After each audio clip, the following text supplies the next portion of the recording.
Hello everyone, welcome back to our channel. In this video we are going to see how to access all the music in Apple Music. First of all, go into the music app and you can use it free for 1 month. After 1 month you need to pay US dollar 3.29 every month to access all the music. To log into your account, what you need to do is go in the home page and click on the human icon which is on the top right corner of your screen.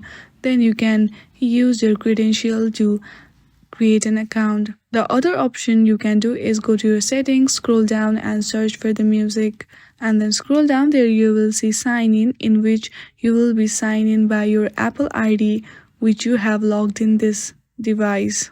Thank you for watching this video. I hope you like this video. If you like this video, then please do not forget to subscribe our channel. Thank you for watching.